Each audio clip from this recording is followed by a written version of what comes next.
Movie की शुरुआत में हम एक आदमी को टेबल पर बंधा हुआ देखते हैं, मगर सर्जरी के बजाय उसके साथ बुरा जुल्म किया जा रहा था। सर्जन सबसे पहले उसकी छाती को काटती है, फिर ढेर सारा नमक उसके जख्म पर लगा देती है, जिससे वो दर्द में बुरी तरह तड़पने लगता है। आदमी के सर से एक केमिकल निकलने लगता है, जिससे वो सर्जन छोटी सी जार में जमा कर रही थी। उसके साथ तब तक ये सुलूक किया गया जब तक कि वो मर नहीं गया। अब उस केमिकल से सर्जन ने गोलियां बनाकर ध्यान से ब्रीफ केस में रख, यानी कि वो गोलियां बहुत कीमती है। इसके बाद हम 4 दोस्तों को देखते हैं जो कैंपिंग करने आए थे और वापस जाने वाले थे। इनमें एक लड़के का नाम निक था, उसकी वाइफ और 2 दोस्त थे। निक की वाइफ का एक बच्चा होने वाला है और उसने अभी तक यह बात निक को नहीं बताई है। रास्ते में यह एक गैस स्टेशन पर रुकी, जहाँ इन्हें एक औरत मिली जो मॉडल थी। वो बताती है कि मेरी गाड़ी का कुछ दूरी पर ही पेट्रोल खत्म हो गया था, अब मैंने पेट्रोल ले लिया तो वापस गाड़ी तक जाने के लिए मुझे लिफ्ट चाहिए। इसके लिए निक मान गया, लेकिन उसकी वाइफ को बुरा लग रहा था, मगर फिर भी निक उसे गाड़ी में बिठा ही लेता है। मॉडल को उसकी गाड़ी पर उतारकर जब ये जा ही रहे थे तो वो अपनी गाड़ी से मास्क पहनकर इनके पास वापस आए। साथ में बेहोश करने वाली गैस भी लाई थी, जो छिड़ककर उसने चारों दोस्तों को बेहोश कर दिया। इन्हें जब होश आई तो वो खुद को एक घर में बंधा हुआ पाते हैं,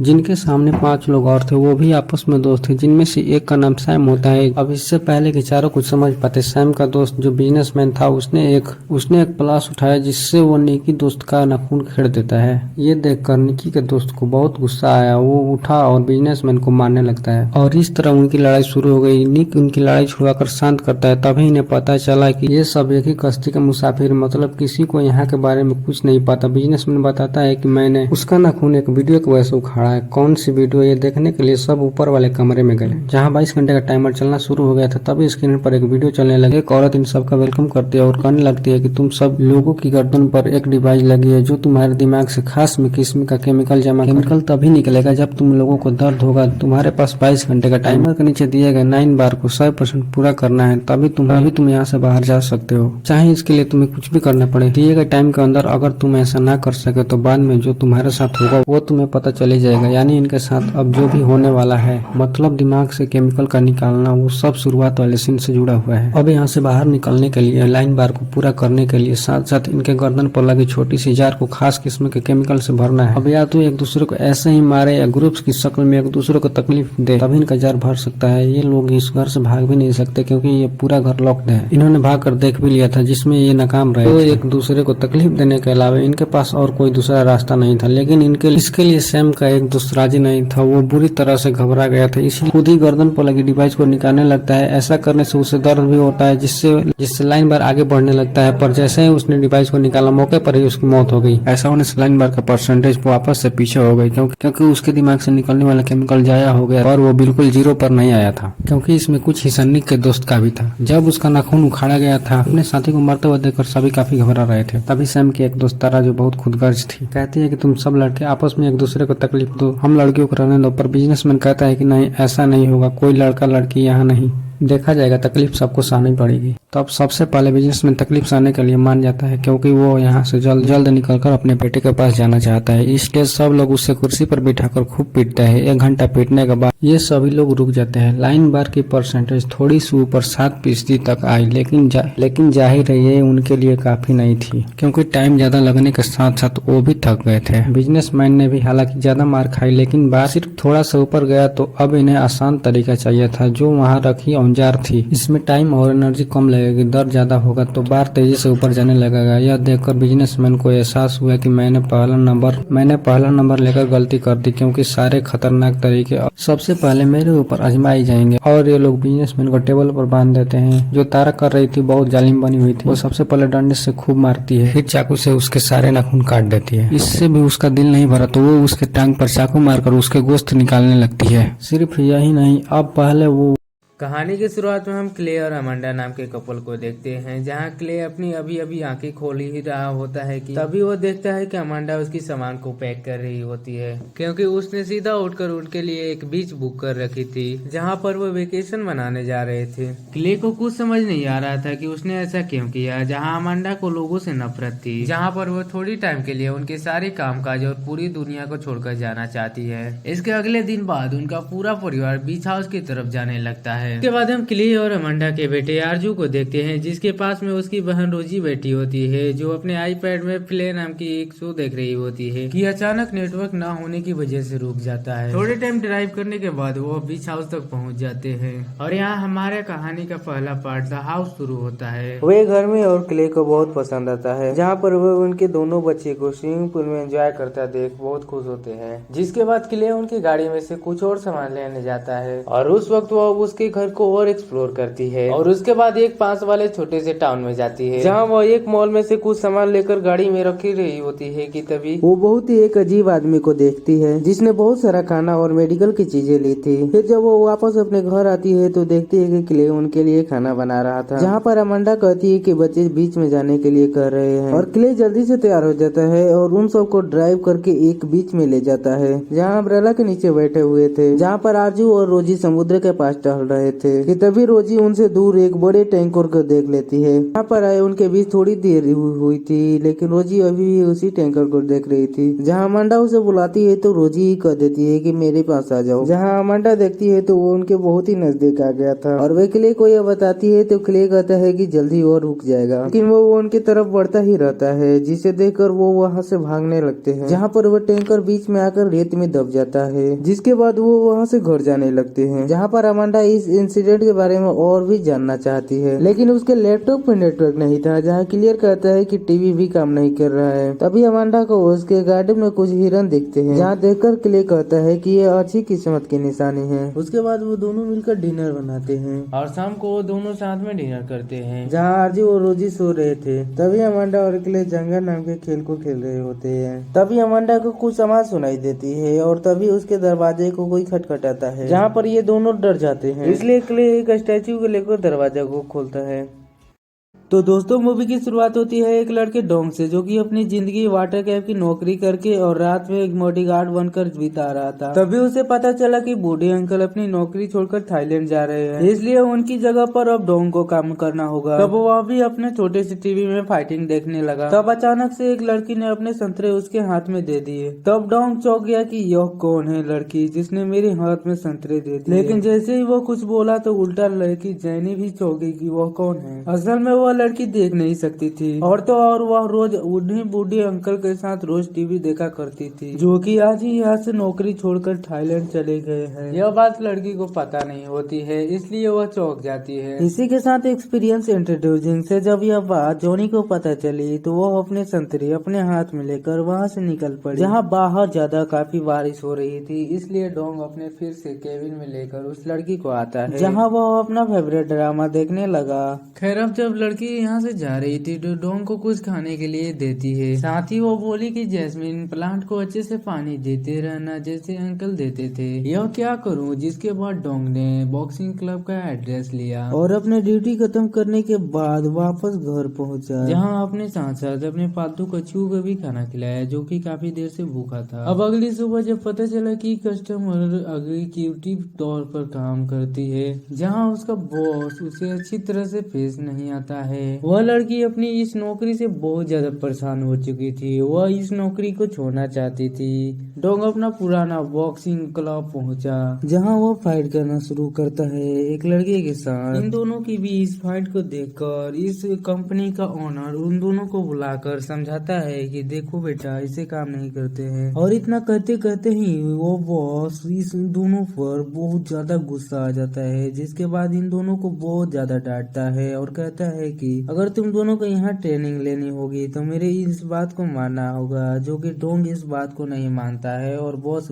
अपने वापस इस कैबिन में चले जाते हैं। और थोड़ी देर बाद हम देखते हैं कि डोंग वापस अपने घर छोटी सी टीवी में उस कार्टून को देखते हैं। ये दोनों लड़के और लड़की मिलकर देखते हैं। फिर डोंग उस लड़की से कहता है कि मैंने बॉस के बात नहीं माना है और वहाँ से निकलकर अपने घर आ गया हूँ। फिर डोंग उस लड़की को कुछ खाने के लिए देता है, जो कि बारिश में जाती है। फिर लड़की अपना हाथ आगे बढ़ाती है और इन दोनों के बीच गहरी दोस्ती हो जाती है, जिसके बाद डोंग चुपचाप रहता है और हाथ अपना बढ़ाकर दोस्ती बना लेता है। फिर लड़की जाने लगती है, तभी लड़की के पीछे से एक कार आती है जो हॉर्न बजाती है और लड़की डर कर मारे गिर जाती है, जिसे काफी ज्यादा चोट आती है। लेकिन दौड़ता हुआ डोंग आ जाता है और उसे उठाकर टेबल पर बैठाता है, लेकिन लड़की के पैर में मोच आ जाती है, जिसके चलते डोंग भी उसके साथ जाता है। रास्ते में चलते चलते लड़की के पैर में मोच आने के कारण लड़की का पैर दर्द करने लगता है, जिसके चलते डोंग अपने सिर पर लड़की को बैठा लेता है और लेके चलने लगता है। लेकिन तभी एक छोटा सा लड़का डोंग के साथ बहुत ज्यादा मस्ती करता है। फिर डोंग और उस लड़की को लेकर अपने कमरे में लेकर जाता है, जिसकी वजह से लड़की बहुत ज्यादा खुश हो जाती है और डोंग को धन्यवाद बोलती है। फिल्म है दोस्तों। कहानी की शुरुआत में हमें एक ऑडियो सुनाई जाती है, जिससे पता चलता है कि यह सच्ची घटना पर आधारित सीमा आइलैंड पर कोयले की खदान दिखाई जाती है, जिस पर जापानियों का कब्जा है और यहाँ कोरियन मजदूरों से जानवरों की तरह काम करवाया जाता है। कोयले की खदान के अलावा जापानी सोल्जर ने आइलैंड को भी पूरी तरह से घेर रखा है, इसलिए आज तक यहाँ से कोई भी जिंदा वापस नहीं जा पाया है। यहाँ पर एक जापानी सुपरवाइजर एक छोटी सी बच्ची को सकरी सी जगह में भेजता है, क्योंकि वहाँ किसी भी बड़े आदमी का जाना पॉसिबल नहीं था। लेकिन बस किस्मती से एक छोटे से विस्फोट के कारण बच्चा मलबे में दबकर बुरी तरह से मर जाता है। यह देखकर सभी बहुत दुखी होते हैं। फिर उस बच्चे को उसके परिवार को सौंप दिया जाता है। फिर अगली शिफ्ट शुरू होती है, जिसमें युकी चरण नाम के एक व्यक्ति को सभी लोग अपना लीडर मानते हैं। फिर उनके सामने 3 कोरियन लड़के बैठते हैं और अपने मन की बात कहने लगते हैं, जिनसे वह इस आइलैंड से भागने की प्लानिंग की बात कर रहे होते हैं, ताकि वहाँ से किसी को अपनी मदद के लिए बुला सके। तीनों लड़के अपने लीडर की बात को मानकर रात के अंधेरे में वहाँ से भागने की कोशिश करते हैं। लेकिन अफसोस की एक सोल्जर की नजर इनमें से एक लड़के पर पड़ जाती है और उसे वहीं पर शूट कर दिया जाता है। इधर यह लड़के समुद्र की तरफ पहुँचने ही वाले होते हैं, तभी जापानी सोल्जर की जहाज आकर इन दोनों लड़के को पकड़ लेती है। यह दोनों लड़के भी मारे जाते हैं। अब सीन शिफ्ट होती है सीधे कोरिया में, जहाँ हमें एक मासूम सी लड़की और उसके फादर सी यूकोन के को दिखाते हैं, जो पार्टी में नाच गान करते हैं। असल में ली एक बैंड चलाता है। यह मासूम सी बच्ची भी अपने पिता के साथ इस बैंड में काम करती है, जिसकी म्यूजिक को सभी लोग यहाँ एंजॉय कर रहे थे। असल में यह वर्ल्ड वार 2 का समय चल रहा था। यहाँ पर सभी लोग आए वर्ल्ड वार 2 में शामिल होने के लिए जाने वाले थे, इसलिए इस पार्टी को बड़े ही एंजॉय करते हैं। यह उनके सम्मान में ऑर्गेनाइज की गई पार्टी है। लेकिन ली यहाँ ज्यादा देर तक नहीं टिक पाता है, क्योंकि उसने क्षेत्र की बीवी के साथ मस्ती की है और वह इसे पकड़ने के लिए पार्टी में आ जाता है। लेकिन वह यहाँ से भाग जाता है और अपने दोस्त सुखियामा के पास पहुँच जाता है और उसे कुछ ले देकर खुद ही सेवा में जाने के लिए जिद करता है, क्योंकि उसका बचपन का सपना है कि वह भी अपने देश के लिए लड़े और कुछ करे। इसकी फीलिंग को समझकर वो दोस्त मान जाता है और आखिरकार वह 12 अप्रैल 1945 को आयरलैंड के लिए निकलता है। वह अपने बैंड ग्रुप के सभी लोगों को जीप में ठूस ठूस कर भर कर लेकर जाता है।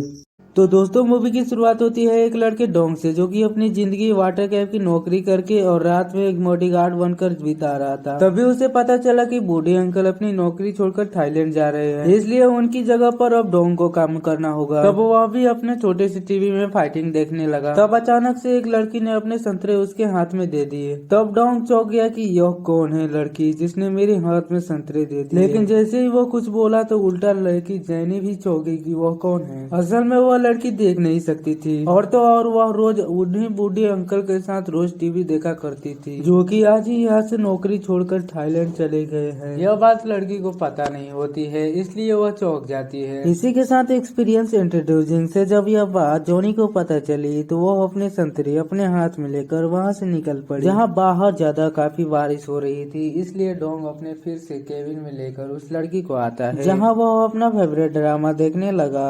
खैर अब जब लड़की यहाँ से जा रही थी तो डोंग को कुछ खाने के लिए देती है। साथ ही वो बोली कि जैस्मिन प्लांट को अच्छे से पानी देते रहना जैसे अंकल देते थे। यह क्या करूं? जिसके बाद डोंग ने बॉक्सिंग क्लब का एड्रेस लिया और अपने ड्यूटी खत्म करने के बाद वापस घर पहुंचा, जहां अपने साथ साथ अपने पालतू कछुओं को भी खाना खिलाया, जो कि काफी देर से भूखा था। अब अगली सुबह जब पता चला कि कस्टमर एग्जीक्यूटिव तौर पर काम करती है, जहाँ उसका बॉस उसे अच्छी तरह से पेश नहीं आता है, है। वह लड़की अपनी इस नौकरी से बहुत ज्यादा परेशान हो चुकी थी, वह इस नौकरी को छोड़ना चाहती थी। डोंग अपना पुराना बॉक्सिंग क्लब पहुंचा, जहां वह फाइट करना शुरू करता है एक लड़के के साथ। इन दोनों के बीच फाइट को देखकर इस कंपनी का ओनर उन दोनों को बुलाकर समझाता है कि देखो बेटा, इसे काम नहीं करते हैं। और इतना कहते कहते ही वो बॉस इस दोनों पर बहुत ज्यादा गुस्सा आ जाता है, जिसके बाद इन दोनों को बहुत ज्यादा डांटता है और कहता है कि अगर तुम दोनों को यहाँ ट्रेनिंग लेनी होगी तो मेरे इस बात को मानना होगा। जो कि डोंग इस बात को नहीं मानता है और बॉस अपने वापस इस कैबिन में चले जाते हैं। और थोड़ी देर बाद हम देखते हैं कि डोंग वापस अपने घर छोटी सी टीवी में उस कार्टून को देखते हैं। ये दोनों लड़के और लड़की मिलकर देखते हैं। फिर डोंग उस लड़की से कहता है कि मैंने बॉस के बात नहीं माना है और वहाँ से निकलकर अपने घर आ गया हूँ। फिर डोंग उस लड़की को कुछ खाने के लिए देता है जो कि बारिश में जाती है। फिर लड़की अपना हाथ आगे बढ़ाती है और इन दोनों के बीच गहरी दोस्ती हो जाती है, जिसके बाद डोंग चुपचाप रहता है और हाथ अपना बढ़ाकर दोस्ती बना लेता है। फिर लड़की जाने लगती है, तभी लड़की के पीछे से एक कार आती है जो हॉर्न बजाती है और लड़की डर कर मारे गिर जाती है, जिससे काफी ज्यादा चोट आती है। लेकिन दौड़ता हुआ डोंग आ जाता है और उसे उठाकर टेबल पर बैठाता है, लेकिन लड़की के पैर में मोच आ जाती है, जिसके चलते डोंग भी उसके साथ जाता है। रास्ते में चलते चलते लड़की के पैर में मोच आने के कारण लड़की का पैर दर्द करने लगता है, जिसके चलते डोंग अपने सिर पर लड़की को बैठा लेता है और लेके चलने लगता है। लेकिन तभी एक छोटा सा लड़का डोंग के साथ बहुत ज्यादा मस्ती करता है। फिर डोंग और उस लड़की को लेकर अपने कमरे में लेकर जाता है, जिसकी वजह से लड़की बहुत ज्यादा खुश हो जाती है और डोंग को धन्यवाद बोलती है। फिल्म है दोस्तों, कहानी की शुरुआत में हमें एक ऑडियो सुनाई जाती है जिससे पता चलता है कि यह सच्ची घटना पर आधारित सीमा आइलैंड पर कोयले की खदान दिखाई जाती है, जिस पर जापानियों का कब्जा है और यहाँ कोरियन मजदूरों से जानवरों की तरह काम करवाया जाता है। कोयले की खदान के अलावा जापानी सोल्जर ने आइलैंड को भी पूरी तरह से घेर रखा है, इसलिए आज तक यहाँ से कोई भी जिंदा वापस नहीं जा पाया है। यहाँ पर एक जापानी सुपरवाइजर एक छोटी सी बच्ची को सकरी सी जगह में भेजता है, क्योंकि वहाँ किसी भी बड़े आदमी का जाना पॉसिबल नहीं था। लेकिन बस किस्मती से एक छोटे से विस्फोट के कारण बच्चा मलबे में दबकर बुरी तरह से मर जाता है। यह देखकर सभी बहुत दुखी होते हैं। फिर उस बच्चे को उसके परिवार को सौंप दिया जाता है। फिर अगली शिफ्ट शुरू होती है, जिसमें सी युकी चरण नाम के एक व्यक्ति को सभी लोग अपना लीडर मानते हैं। फिर उनके सामने 3 कोरियन लड़के बैठते हैं और अपने मन की बात कहने लगते हैं, जिनसे वह इस आइलैंड से भागने की प्लानिंग की बात कर रहे होते हैं, ताकि वहाँ से किसी को अपनी मदद के लिए बुला सके। तीनों लड़के अपने लीडर की बात को मानकर रात के अंधेरे में वहाँ से भागने की कोशिश करते हैं। लेकिन अफसोस की एक सोल्जर की नजर इनमें से एक लड़के पर पड़ जाती है और उसे वहीं पर शूट कर दिया जाता है। इधर यह लड़के समुद्र की तरफ पहुँचने ही वाले होते हैं, तभी जापानी सोल्जर की जहाज आकर इन दोनों लड़के को पकड़ लेती है। यह दोनों लड़के भी मारे जाते हैं। अब सीन शिफ्ट होती है सीधे कोरिया में, जहाँ हमें एक मासूम सी लड़की और उसके फादर सी यूकोन के को दिखाते हैं, जो पार्टी में नाच गान करते हैं। असल में ली एक बैंड चलाता है। यह मासूम सी बच्ची भी अपने पिता के साथ इस बैंड में काम करती है, जिसकी म्यूजिक को सभी लोग यहाँ एंजॉय कर रहे थे। असल में यह वर्ल्ड वार 2 का समय चल रहा था। यहाँ पर सभी लोग आए वर्ल्ड वार 2 में शामिल होने के लिए जाने वाले थे, इसलिए इस पार्टी को बड़े ही एंजॉय करते हैं। यह उनके सम्मान में ऑर्गेनाइज की गई पार्टी है। लेकिन ली यहाँ ज्यादा देर तक नहीं टिक पाता है, क्योंकि उसने क्षेत्र की बीवी के साथ मस्ती की है और वह इसे पकड़ने के लिए पार्टी में आ जाता है। लेकिन वह यहाँ से भाग जाता है और अपने दोस्त सुखियामा के पास पहुँच जाता है और उसे कुछ ले देकर खुद ही सेवा में जाने के लिए जिद करता है, क्योंकि उसका बचपन का सपना है कि वह भी अपने देश के लिए लड़े और कुछ करे। इसकी फीलिंग को समझकर वो दोस्त मान जाता है और आखिरकार वह 12 अप्रैल 1945 को आयरलैंड के लिए निकलता है। वह अपने बैंड ग्रुप के सभी लोगों को जीप में ठूस कर भर कर लेकर जाता है।